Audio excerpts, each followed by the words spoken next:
Bakı-Quba Rusiya yolunda yanacaq daşıyan maşın aşıb. Hadisə yolun Siyəzən rayonu ərazisindən keçən hissəsində qeydə alınıb.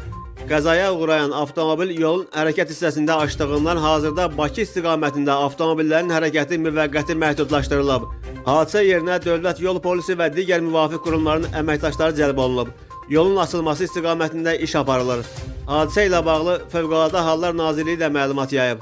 Bildirilib ki, Nazirliyin 112 qaynar telefon xəttinə Bakı-Quba avtomobil yolunun Siyəzən rayonundan keçən hissəsində yol nəqliyyat qəzasının baş verməsi barədə məlumat daxil olub.